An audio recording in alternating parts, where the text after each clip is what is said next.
तो चीन चौतरफा घिरता जा रहा है। एक तरफ भारत ने उसकी औकात बता दी तो दूसरी तरफ अमेरिका ने उसकी नकेल कसनी शुरू कर दी। देखिए एक खास रिपोर्ट।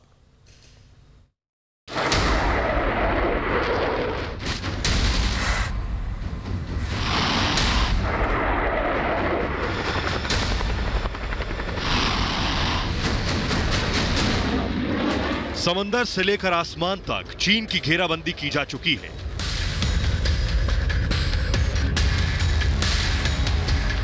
चीन की साजिश को चकनाचूर करने के लिए भारत और अमेरिका के युद्धपोत कैसे एक्शन में नजर आ रहे हैं, आपको उसकी एक एक डिटेल समझाएंगे।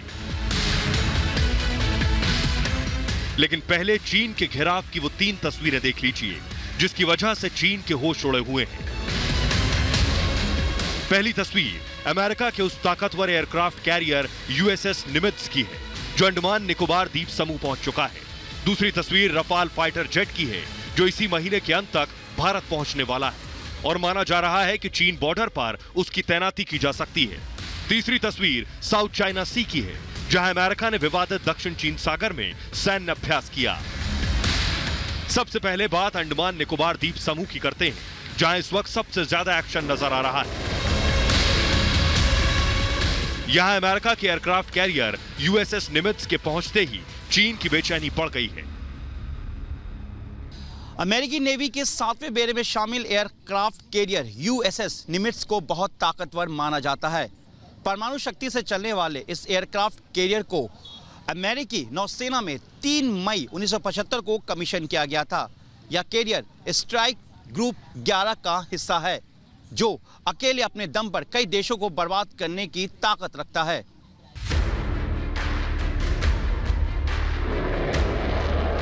अमेरिका के इस जंगी जहाज की सबसे बड़ी खासियत यह है कि यह परमाणु ऊर्जा से संचालित होता है। इस अमेरिकी एयरक्राफ्ट की लंबाई 1092 फीट यानी करीब 333 मीटर है और यह 1 लाख टन तक का भार उठा सकता है। इस एयरक्राफ्ट कैरियर में इस समय 90 लड़ाकू विमान और हेलीकॉप्टर्स के अलावा करीब 3000 अमेरिकी नौसैनिक तैनात हैं जो चीन की किसी भी हरकत का मुंहतोड़ जवाब दे सकते हैं।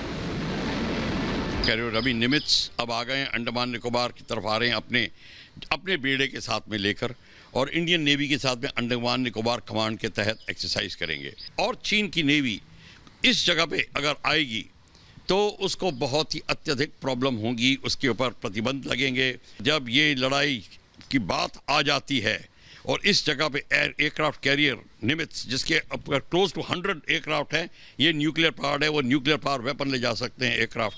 तो आप सोचिए इस समय उनकी स्थिति बहुत ही नाजुक हो जाएगी। चीन की नेवी तो एब्सोल्युटली न्यूट्रलाइज हो जाएगी और जितने कंट्रीज चीन को सपोर्ट कर रहे हैं वो ड्रॉप कर देंगे चीन को। ना पाकिस्तान साथ देगा, ना ईरान साथ देगा। चीन की बौखलाहट इसलिए बढ़ी हुई है क्योंकि अंडमान निकोबार के समंदर पर भारत की नौसेना पहले से ही युद्धाभ्यास कर रही है।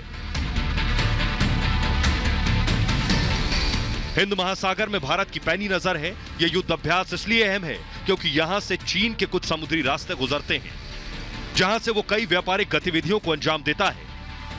चीन के व्यापार का बड़ा हिस्सा हिंद महासागर के जरिए ही खाड़ी और अफ्रीकी देशों में जाता है, जबकि चीन अपनी ऊर्जा जरूरतों का बड़ा आयात इसी रास्ते से करता है। अगर भारतीय नौसेना ने इस रूट को ब्लॉक कर दिया तो चीन को तेल समेत कई चीजों के लिए किल्लत झेलनी होगी। उधर एलएसी यानी वास्तविक नियंत्रण रेखा पर हालात को देखते हुए वायुसेना अध्यक्ष आरकेएस भदौरिया की अगुवाई में वायुसेना के शीर्ष कमांडरों की कॉन्फ्रेंस होने जा रही है जिसमें इस महीने आ रहे रफाल लड़ाकू विमानों की तैनाती को लेकर फैसला हो सकता है। माना जा रहा है कि रफाल की तैनाती एलएसी पर हो सकती है जो चीन के ताबूत में आखिरी कील ठोकने के लिए काफी होगी। Bureau report, Republic Bharat.